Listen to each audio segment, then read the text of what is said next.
এই গরমে আমার মনে হয় একমাত্র প্রধান খাবার লাউ তরকারি আর শসা তরকারি। তাছাড়া অন্য কোনো তরকারি খেতেও ভালো লাগে না, আর খেয়েও শান্তি নাই।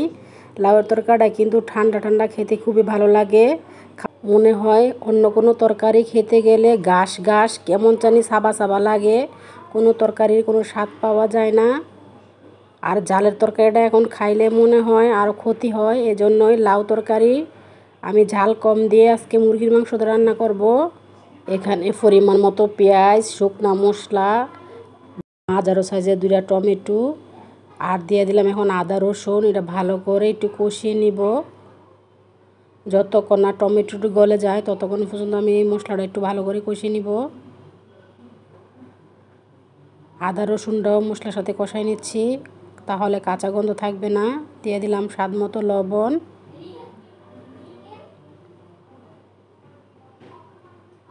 1.5 চা চামচের মতো দিয়ে দিলাম মরিচের গুঁড়া, 1 চা চামচের মতো দিয়ে দিলাম হলুদের গুঁড়া।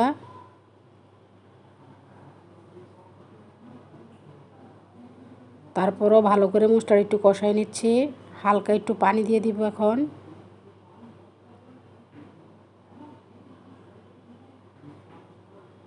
পানি দেওয়ার পরে মশলাটা আরও নেড়ে চেড়ে একটু কষাই নিব। এই পর্যায়ে দিয়ে দিলাম কিছু মুরগির মাংস।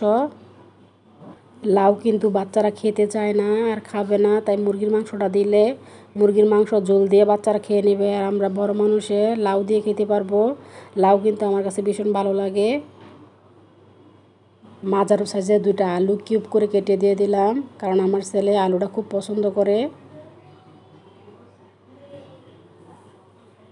এই তো মাংস আর আলু ভালো করে সিদ্ধ করে নিব ঢাকনাটা ঢেকে রেখে।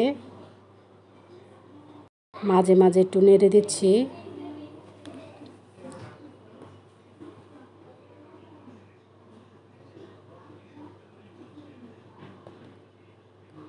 এই তো ফাইনালি সিদ্ধ হয়ে গেছে আলু আর মাংস। এখন দিয়ে দিব লাউ। লাউ আগের থেকে কিউব করে কেটে রাখছিলাম। লাউটা কিন্তু একদম কচি ছিল।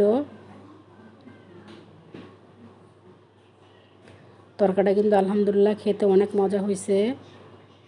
আর লাউ তরকারি কিন্তু বরাবরই মজা লাগে খেতে, কিন্তু বাচ্চারা না খেতে চায় না।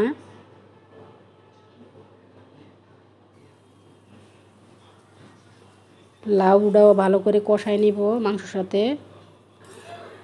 এভাবে লাউর তরকারি খেতে কার কার পছন্দ কমেন্ট করে জানাবেন। এই তো অলরেডি লাউ দেখেন কত সুন্দর সিদ্ধ হয়ে গেছে। এখন ভাজা জিরার গুঁড়া দিয়ে দিচ্ছি 2 চামচের মতো। ভাজা জিরা গুঁড়া দেওয়ার পর আর একটু কষিয়ে নিব। আমি যখন ভিডিওতে ভয়েস দিচ্ছিলাম পাশের রুমে আমার ছেলে বল খেলতেছিল, একটু আওয়াজ আসছে, কেউ কিছু মনে করিয়েন না, ছোট মানুষ। দেখেন সুন্দর হয়ে একবারে সিদ্ধ হয়ে গেছে সবগুলাই, আর উপরে তেলটাও বাইসা উঠছে। এই পর্যায়ে দিয়ে দিলাম ফুটানো গরম পানি। একটু ঝোল ঝোল রাখার চেষ্টা করব।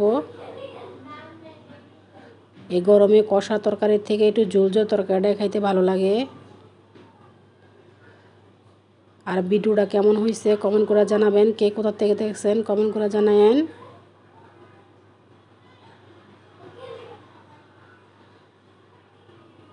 এই তো ফাইনালি আমার রান্না হয়ে গেছে। দেখেন একদম মাংস, আলু আর লাউ সবগুলাই সিদ্ধ হয়ে গেছে। কালারটা দেখেন কতটা সুন্দর হয়েছে। দেখতেও মাশাআল্লাহ অনেক সুন্দর, খেতে কিন্তু আলহামদুলিল্লাহ অনেক মজা হয়েছে।